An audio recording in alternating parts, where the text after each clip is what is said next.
नमस्कार, असम आदित्य से मैं काजल आप सभी का स्वागत करती हूं। आइए देखते हैं आज की पहली खबर।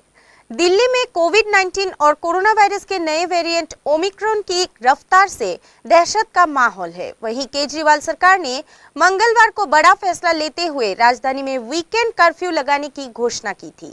इस वजह से आज यानी कि शुक्रवार की रात 10 बजे से वीकेंड कर्फ्यू लागू हो जाएगा, जो कि सोमवार सुबह 5 बजे तक चलेगा। इस दौरान जरूरी सेवाओं के अलावा सभी सरकारी अधिकारी वर्क फ्रॉम होम करेंगे। दिल्ली में कोविड और कोरोना वायरस के नए वेरिएंट ओमिक्रॉन की रफ्तार से दहशत का माहौल है। वहीं केजरीवाल सरकार ने मंगलवार को बड़ा फैसला लेते हुए राजधानी में वीकेंड कर्फ्यू लगाने की घोषणा की थी। इस वजह से आज यानी कि शुक्रवार की रात 10 बजे से वीकेंड कर्फ्यू लागू हो जाएगा, जो कि सोमवार सुबह 5 बजे तक चलेगा। इस दौरान जरूरी सेवाओं के अलावा सभी सरकारी अधिकारी वर्क फ्रॉम होम करेंगे, जबकि प्राइवेट संस्थानों में 50% वर्क फ्रॉम होम का नियम लागू रहेगा। बता दें कि दिल्ली में इस वक्त नाइट कर्फ्यू लागू है और इस दौरान कोविड प्रोटोकॉल तोड़ने वाले के खिलाफ सख्ती बरतने के साथ जुर्माना लगाया जा रहा है। देश की राजधानी दिल्ली में वीकेंड कर्फ्यू के दौरान बस और मेट्रो फुल कैपेसिटी के साथ चलेगी। News desk report, Assam Aditya. अब बढ़ते हैं अगली खबर की ओर। 109वें बिहपुरिया विधानसभा क्षेत्र के विधायक डॉक्टर अमीय कुमार भूइयां के सहयोग से पिछले 26 दिसंबर से चल रहे विधायक कप फुटबॉल प्रतियोगिता का गुरुवार को सफल समापन किया गया। 109वें बिहपुरिया विधानसभा निर्वाचन क्षेत्र के विधायक डॉक्टर अमीय कुमार भूइयां के सहयोग से विधायक कप फुटबॉल टूर्नामेंट जो पिछले 26 दिसंबर से आयोजित किया गया था, उसका कल यानी कि गुरुवार को सफल समापन हुआ।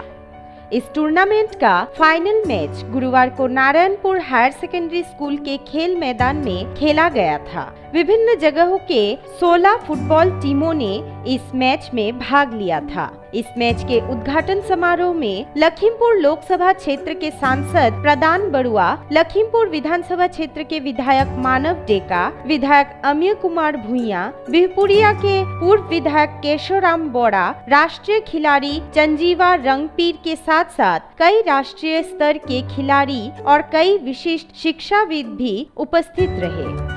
उद्घाटन समारोह में विधायक कप फुटबॉल 2021-22 नामक एक ज्ञापन का अनावरण विधायक डॉक्टर अमीय कुमार भूइयां और सत्राधिकार दीपज्योति महंत द्वारा किया गया। कार्यक्रम में कई सांस्कृतिक समूहों ने सामूहिक नृत्य प्रदर्शित किया। बिहपुरिया एफसी और शिमलुगुड़ी एफसी के बीच हुए फाइनल मुकाबले में बिहपुरिया एफसी ने जीत हासिल की। खेल के अंत में पुरस्कार वितरण सभा में विधायक ने विजयी टीम को 31,000 रुपए एवं पुरस्कार प्रदान किया और पहले 4 स्थान लाभ करने वाले टीमों को नगद धन देकर पुरस्कृत किया गया। समष्टिर विधायक डॉक्टर अमीय भूइयां डांगरियाय बिहपुरिया समष्टिर प्राइज मनी फुटबल खेल आयोजन करिছে। ताते शुभेच्छा जनाबर कारण आमिও আহিলো। ভাল লাগিছে যে উঠি অহা যুৱক যুৱতীসকলক লৈ খেলৰ আগুৱাই লৈ যোৱাৰ কাৰণে চিন্তা কৰিছে আৰু ইতিমধ্যে বিহপুৰীয়া সমষ্টিত এখন আটকধুনীয়া ষ্টেডিয়ামৰ কাৰণে 12 কোটি টকা ধাৰ্য কৰিছে আৰু আমাৰ নাৰায়ণপুৰৰ এজন ল'ৰাই নেশ্যনেল ইণ্টাৰনেশ্যনেল আজি শ্বুটিঙত আগবাঢ়ি আছে। আৰু যাতে সুবিধা হয় তাৰ কাৰণে আজি এখন শ্বুটিং ৰেঞ্জৰ কাৰণেও টকা আবণ্টন ইতিমধ্যে ইয়াতে শ্বুটিং ৰেঞ্জ এটা চলি আছিলে, গতিকে সেইটো আৰু ভালকৈ কৰি ল'ব পাৰিব। আৰু খেলো ইণ্ডিয়া বা পডিয়াম এইবিলাকৰ জৰিয়তে কেন্দ্ৰীয় চৰকাৰেও বহুখিনি আঁচনি ৰাখিছে, য'ত বিশেষকৈ আমাৰ খেলৰ কাৰণে য'ত আমাৰ কোচৰ অভাৱ হয়, টকাৰ অভাৱ হয়, এইখিনি আমাৰ খেলুৱৈসকলৰ কাৰণে বিশেষভাৱে আমাৰ অসুবিধা হয়। যেনেকৈ লভলীনা বৰগোহাঁই ডাঙৰীয়ানী যিটো জেগাৰ পৰা আহিছে তাত ষ্টেডিয়াম নাথাকিলেও তেওঁ যিটো দক্ষতা আছিলে সেই দক্ষতাটোক আমাৰ যিটো নতুন খেলৰ নীতিয়ে তেওঁ কেটছ কৰি আনি তেওঁ ট্ৰেইনিং দিয়াই আমি ভাৰত দেশে আজি গৌৰৱ অনুভৱ। बिहपुरिया से हरेन बोरा की रिपोर्ट, असम आदित्य। यूपी विधानसभा चुनाव से पहले योगी सरकार ने राज्य के किसानों को बड़ा तोहफा दिया है। यूपी के ऊर्जा मंत्री श्रीकांत शर्मा ने किसानों के लिए बिजली के दाम आधे करने का ऐलान किया है। यूपी विधानसभा चुनाव से पहले योगी सरकार ने राज्य के किसानों को बड़ा तोहफा दिया है। यूपी के ऊर्जा मंत्री श्रीकांत शर्मा ने किसानों के लिए बिजली के दाम आधे करने का ऐलान किया है। यूपी के ऊर्जा मंत्री का बड़ा ऐलान। उत्तर प्रदेश के ऊर्जा मंत्री श्रीकांत शर्मा ने ट्वीट किया कि पीएम मोदी के संकल्प किसानों की आय दोगुनी करने की देश में निजी नलकूप कनेक्शनों की बिजली दरों में 50% की कमी कर बड़ी राहत देने के लिए सीएम योगी का हार्दिक अभिनंदन। News desk report, Assam Aditya. और अब समय है देश दुनिया के इतिहास में आज यानी कि 7 जनवरी की तारीख पर दर्ज अन्य महत्वपूर्ण घटनाओं के बारे में बताने की। आज के दिन सन 1851 में प्रसिद्ध इतिहासकार, अंग्रेजी साहित्यकार तथा अन्वेषक जॉर्ज अब्राहम ग्रियर्सन का जन्म हुआ था। 1922 में फ्रांसीसी बांसुरी वादक पियरे रामपाल का जन्म हुआ था।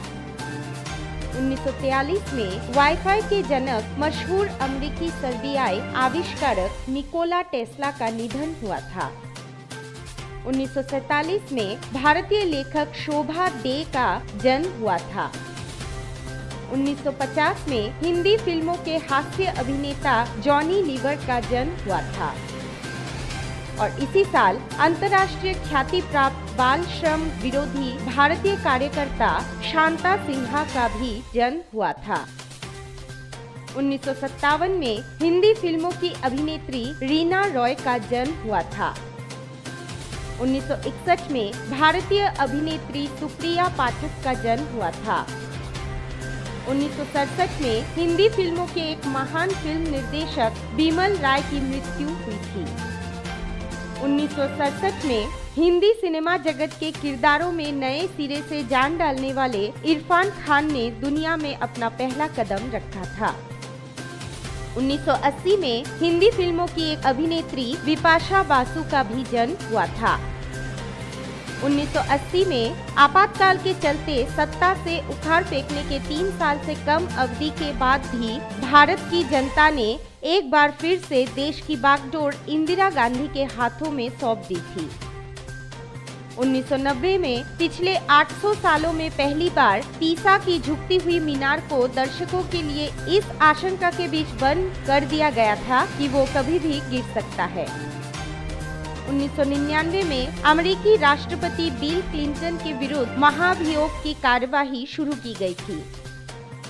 2003 में जापान ने विकास कार्यों में मदद के लिए भारत को $90 करोड़ की मदद की घोषणा की थी।